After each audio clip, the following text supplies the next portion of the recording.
El cerebro dividido. La corteza sensorial en cada hemisferio está conectada con receptores sensoriales del lado opuesto del cuerpo. Asimismo, la corteza motora del lóbulo frontal derecho controla los movimientos de la parte izquierda de su cuerpo y viceversa. El cerebro en funcionamiento. Lateralización e integración. La lateralización es la división de funciones entre los hemisferios derecho e izquierdo. El hemisferio izquierdo, en la mayoría de la gente, parece desempeñar la función dominante en la realización de tareas del lenguaje, es decir, hablar, leer, escribir. El hemisferio derecho, en casi todas las personas, parece ser el dominante en cuanto a procesamientos no verbales, como comprender las relaciones espaciales. La gente no es zurda o diestra del cerebro.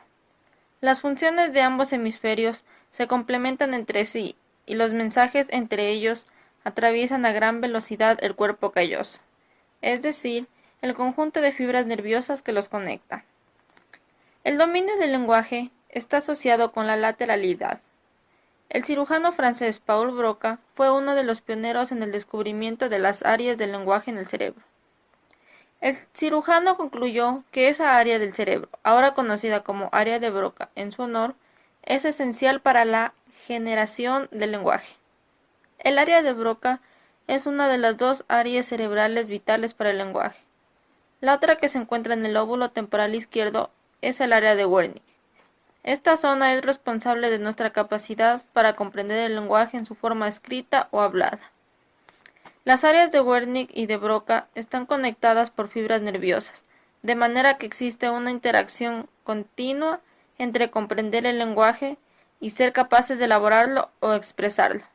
Una lesión significativa en el área de Broca o de Wernicke o en las conexiones nerviosas entre estas puede provocar diferentes formas de afasia, es decir, la pérdida o desequilibrio de la capacidad de comprender o expresar el lenguaje.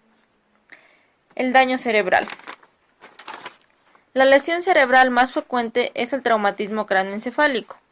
Por lo tanto, la definición de lesión cerebral se utiliza cuando hay un problema suficientemente importante que afecta al cerebro, dañándolo de forma permanente.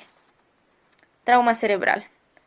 El traumatismo cerebral, también llamado lesión cerebral adquirida o simplemente lesión o trauma cerebral, ocurre cuando un trauma repentino causa daño al cerebro.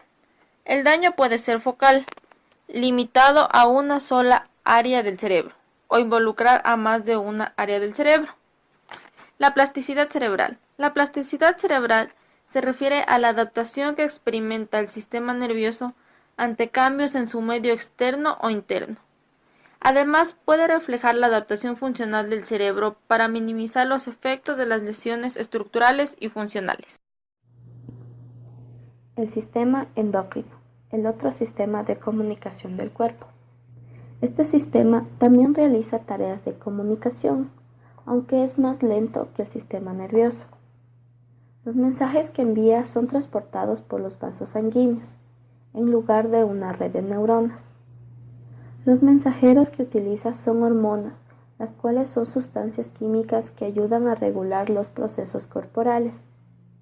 Una de las funciones importantes del sistema endocrino es ayudar a mantener un estado de equilibrio interno y homeostasis en el cuerpo. Principales glándulas endocrinas. Las glándulas endocrinas más importantes en el cuerpo son el hipotálamo y la hipófisis, porque están localizadas en el cerebro. La hipófisis se la conoce como la glándula maestra, porque influye en numerosos procesos corporales. No obstante, incluso ella opera bajo el control de otro maestro, como es el hipotálamo. La glándula pineal, misma que libera melatonina, una hormona que ayuda a regular los ciclos del sueño y vigilia. Las glándulas suprarrenales son un par de glándulas que se encuentran arriba de los riñones. Tienen una capa externa llamada suprarrenal y un núcleo llamado médula suprarrenal. Las gónadas son las glándulas sexuales, los ovarios en las mujeres y los testículos en los hombres.